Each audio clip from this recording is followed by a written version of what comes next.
ನಮಸ್ಕಾರ ವೀಕ್ಷಕರೇ, ಶ್ರೀಗರಿ ವಾರ್ತೆಗರಿಗೆ ಸ್ವಾಗತ. ನಾನು ನಿಮ್ಮ ಗ್ರಹೇಶ್ವರ ಗಾರ್ಡಿಗೇಂದ್ರ.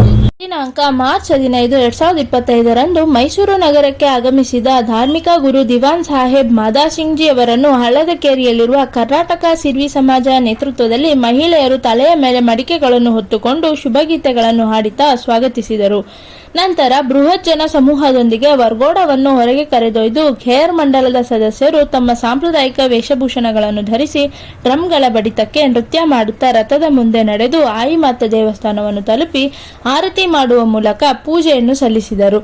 ಈ ಸಂದರ್ಭದಲ್ಲಿ ಅಧ್ಯಕ್ಷರಾದ ಓಗಾರಾಮ್ ಹಂಬಾಟ್, ಕೊತ್ವಾಲ್ ಹೇಮಾರಾಮ್ ಮುಲೇವಾ, ಉಪಾಧ್ಯಕ್ಷರಾದ ಅಬ್ಬಾರಾಮ್ ಚೋಯಲ್, ಕಾರ್ಯದರ್ಶಿಯಾದ ಅಮರಾರಾಮ್ ಬರ್ಫಾ, ಖಜಾಂಚಿಯಾದ ಬಾಬುಲಾಲ್ ರಥೋಡ್, ಸಲಹೆಗಾರ ಅಬ್ಬಾರಾಮ್ ಮುಲೇವಾ, ರಾಜೇಂದ್ರ ಹಾಂಬಾಟ್, ಮಹಿಳಾ ವಿಭಾಗದ ಅಧ್ಯಕ್ಷೆಯಾದ ಲೀಲಾದೇವಿ, ಯುವ ವಿಭಾಗದ ಅಧ್ಯಕ್ಷರಾದ ಜಯರಾಮ್ ಹಾಗೂ ಹಲವಾರು ಸದಸ್ಯರು ಉಪಸ್ಥಿತರಿದ್ದರು.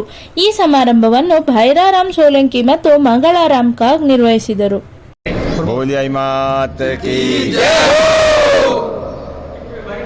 मैसूर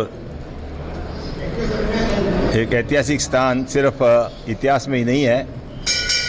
आई पंथ की रथ, माता जी की वेल आज तक कभी उसके पहले राजस्थान से बाहर कभी नहीं गया था.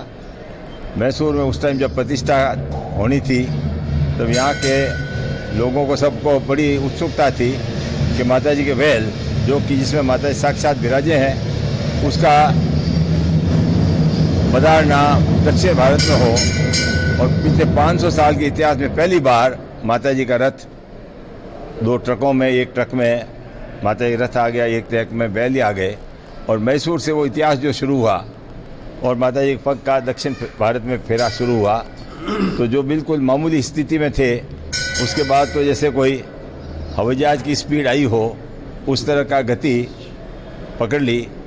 आज ज़रूरत ये है कि जो सबसे आवश्यक चीज़ है कि वो तो है कि भाई अपनी स्टैंडर्ड बढ़ाना, आज अपने कुछ न कुछ अपने साधन हो जाए कमाई का वगैरह.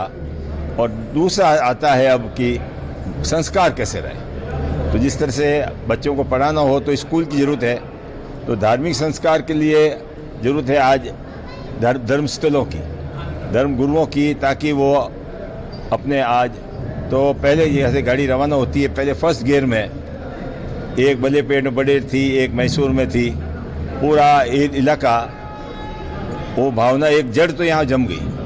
पर अब हमारे लिए ज़रूरी हो गया कि अगली पीढ़ी, बच्चे, महिलाएं, बच्ची हैं, उनमें धर्म के संस्कार. तो अब अगला जो कदम ये उठा रहे हैं कि हर गांव में, जो कि हमारे परंपरा से रहा है, हर गांव में माता जी के कोटवाल, जमादारी और पंच रहते थे. कोटवाल का काम होता गांव की सेवा करना और जमादारी के घर पे माता जी का पाठ रहता था, पूजा रहती थी. हर गांव में जहाँ भी सिर्वी समाज बसा है वहाँ ये व्यवस्था आज से 500 साल से कायम थी. अब अपने यहाँ भी दक्षिण भारत में और पूना, बॉम्बे सब जगह यही किया है कि अपन बड़ेरों को और संख्या में बढ़ाना चाहते हैं, ताकि जैसे कि अब KR नगर है, जैसे कि अपन चंद्रायपटना है, 70 किलोमीटर कोई लोग ठीक है साल में 1-2 बार आ जाएं. पर जो मुख्य मकसद था बडेर का कि भाई आज अपने उसमें धार्मिक संस्कार हो, धार्मिक वातावरण हो, तो अभी हम जो करके आए करीब हर गांव में जहाँ 15-15, 20-20 घर अपनी दुकानें हैं, वहाँ अपन ने अब करीब 5 किलोमीटर से ज़्यादा दूरी किसी भी घर से दूर बडेर की नहीं होनी चाहिए. इस मकसद को रखते हुए अपन ने एक नया अभियान चालू किया है कि नई पीढ़ी में आज ज़रूरत यह है कि आज कमा तो लिए, परंतु अगर इनमें संस्कार नहीं हुए, जैसे मैं बार बार कहता हूँ, मैं चेन्नई में था, हमारे भवनलाल जी सोलंकी वहाँ के मुखिया थे, उनके घर पे हम ठहरे हुए थे. और उनका छोटा सा पड़पोता 4 साल का आया, बासा 1000 रुपीज़ दो. अब 4 साल के बच्चे को 1000 रुपीज़ क्या होते हैं, कितना मुश्किल से कमाया जाता है. तो उसने बासा से रहा नहीं गया, मैं भी वहीं बैठा था कि बास बेटा क्या करेगा, कि 2 डोमिनो का पिज़्ज़ा मंगाया है. 450 रुपया रहा. तो आज की जो नई पीढ़ी है इनको कोई तकलीफ पता नहीं, इनको पैसे की कीमत पता नहीं. तो आज अपना मुख्य अभियान धर्म का ये मंदिर बनाना ही नहीं है, भोजन की व्यवस्था भी नहीं है, पर धार्मिक संस्कार अगली पीढ़ी में आएंगे तो अपना ये सारा कार्यक्रम तेजी गति से चल पाएगा। और इस बदलती परिस्थिति में आज मोबाइल युग आ गया। मोबाइल का उपयोग भी बहुत है, दुरुपयोग भी बहुत है। वो उपयोग जब भी होंगे जब आप में संस्कार होंगे। आज ये लोग यहाँ आके जमे इसीलिए कि 500 साल से अपना माता जी ने जो 11 नियम दिए उनमें सबसे बड़ा यही बताया कि ईमानदारी रखना, मेहनती, धर्मपरायण, और जो 11 नियमों में सबसे बड़ा अपना खान पान शुद्ध, कर्जदार मत बनना, गुरु की आज्ञा मानना, जुआ मत खेलना, अपना कुछ हिस्सा आज ये बना है। तो यहाँ कोई आज 800 से ऊपर मंदिर बन गए हैं, पर हमने एक पैसा किसी भी बड़े में न तो किसी अन्य जाति का लिया है, न कोई गवर्नमेंट के एमएलए एमपी फंड से, कोई सब अपनी भुजाओं पर कमा के और अपन ने इसको तैयार किया। तो इसी कारण आज विकास हो रहा है, इसी कारण अपने में कॉन्फिडेंस है कि अपन आज कुछ कर सकते हैं। तो आज अब मकसद यही है। हम भी खुद आज 83 साल के हो गए हैं, मकसद चला रहे हैं माता जी अभी तक थे जो परंतु वो खुशी सी बात की है कि 3 साल के थे जब इस गादी पर आए, तब आज स्थिति यही थी कि सब जो मिलने आता फटे हुए जूते और फटे हुए कपड़े थे। आज माता जी मेहरबानी से एक आगे, और अब जो नई पीढ़ी है बाहर विदेशों में जाना शुरू हुई, ऑस्ट्रेलिया में, नॉर्वे में, स्वीडन में, सब जगह तो पढ़ाई में भी आगे आ रहे हैं। और तो मेन आज सबसे मेरे को मैसेज यही देना है, अपनी मुख्य आधार है ईमानदारी।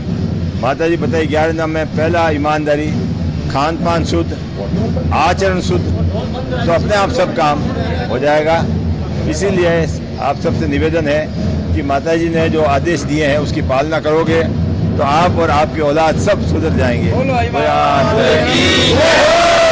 माता जी आरती बोल तो माता जी प्रार्थना करना ला कि आ समाज आ जमीन समाज वास्ते सभी वर्गार वास्ते उपयोगी वे, अटे मोटा मोटा काम वे, भला भला काम वे, आप आशीर्वाद दे रही। ಮತ್ತೆ ಮುಂದಿನ ವಾರ್ತೆಗರಿಯಲ್ಲಿ ಭೇಟಿಯಾಗೋಣ. ಶ್ರೀಗರಿ ನಿಮ್ಮ ಮನದಾಳದ ಗರಿ. ನಮಸ್ಕಾರ. ಶ್ರೀಗರಿ ನಿಮ್ಮ ಮನದಾಳದ ಗರಿ. ಶ್ರೀಗರಿ ನಿಮ್ಮ ಭಾವನೆಗಳ ಗರಿ.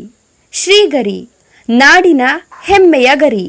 ಮನೆ ಮನಗಳ ಗರಿದು ಶ್ರೀಗರಿ, ತನು ಮನ ಧನಗಳ ಗರಿದು ಶ್ರೀಗರಿ, ವಿಶ್ವದ ದೇಶದ ನಾಡಿನ ಗರಿದು ಶ್ರೀಗರಿ. ಶ್ರೀಗರಿ ಶ್ರೀಗರಿ ಶ್ರೀಗರಿ ಶ್ರೀಗರಿ ಶ್ರೀಗರಿ ನಿಮ್ಮ ಮನದಾಳದ ಗರಿ.